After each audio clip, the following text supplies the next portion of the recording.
Magandang hapon po sa inyong lahat. Magandang hapon, Father. As it was mentioned by Father Presider, Father Don, today we especially dedicate this Mass for vocation. And with the presence of seminarians, and we are celebrating Mass here inside the Seminary Chapel, our shrine where our seminary is. I'd like to begin my sharing with you with a story na alam nyo na rin siguro. But I felt like it's really very fitting to listen to this story once again. This story goes like this. Once upon a time, there was an island where all the feelings lived. Happiness, sadness, knowledge, and all the others, including love. One day it was announced to the feelings that the island would sink. So all constructed boats and left, except for love. Love was the only one who stayed. Love wanted to hold out until the last possible moment. When the island had almost sunk, love decided to ask for help. Richness was passing by love in a grand boat, so love said, "Richness, can you take me with you?" Richness answered, "No, I can't. There's a lot of gold and silver in my boat. There is no place here for you." So love decided to ask Vanity, who was also passing by in a beautiful vessel, "Vanity, please help me. I can't help you, love. You're all wet and might damage my boat." Vanity answered. Sadness was close by, so love asked, "Sadness, let me go with you." "Oh love, I am so sad that I need to be by myself." Happiness passed by love too, but she was so happy that she did not even hear when love called her.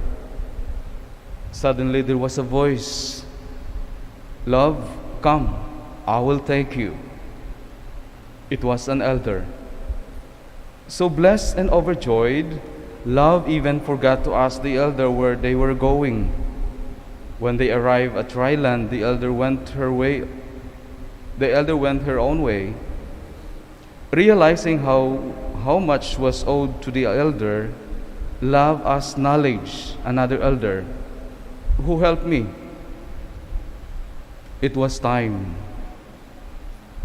Knowledge answered. "Time?" asked love. "But why did time help me?" Knowledge smiled with deep wisdom and answered, "Because only time is capable of understanding how great and how valuable love is." The end of the story. Mga kapatid, only time can understand how great love is. If you look at the history of salvation, if you look at the way Jesus saved the world, or simply look at the life of Jesus, then we realize that indeed God's love was so great. Napakalaki ng pag-ibig ng Diyos sa atin po. That is why it goes beyond the human comprehension, especially during the time of Jesus. Dying on the cross for the sake of His friends is very hard to understand. That is why the disciples, especially Peter, he rebuked Jesus when he said, "The elders in Jerusalem, they will put me to death." Okay, they cannot understand that. More so the gospel today. When Jesus said, "I am the bread of life," who can understand Him? It's really very hard to understand when Jesus also said, "Take my blood and drink my blood." Who can understand? Simply, these are manifestation of the greatness of God's love. But let us just simply give them time. Bigyan mo lang ng panahon. Bigyan mo lang ng oras. Bigyan mo siya ng time. We can find that with the experience of the disciples as well. Jesus, He has given time His disciples. Pinabayaan niya sila. Alam niya na hindi nila siya agad-agad maintindihan. And the experience of crucifixion, the experience of walking, the experience of dying, and the experience of resurrection allowed the disciples to understand the greatness of God's love through Jesus Christ. Kaya nga, yung time na kasama nila si Kristo, time spent with Jesus, time spent listening with Jesus, it takes time for the disciples to understand God's love. And when they understood it, they gave their lives.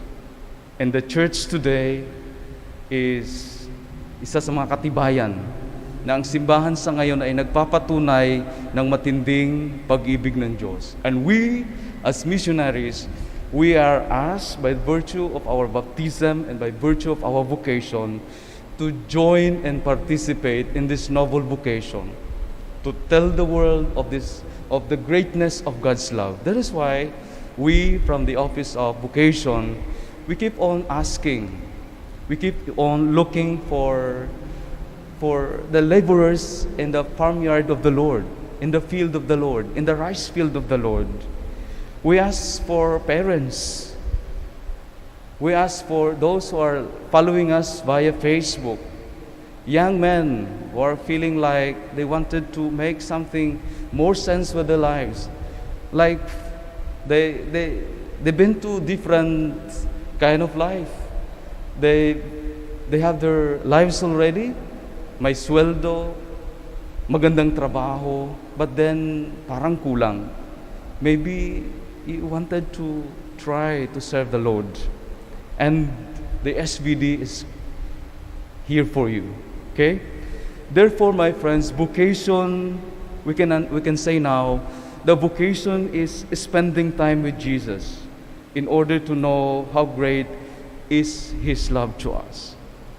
It's only when we experience that greatness of God's love, then, like you seminarians, then even all of us, only after we experience that greatness of God's love, then we can go to mission.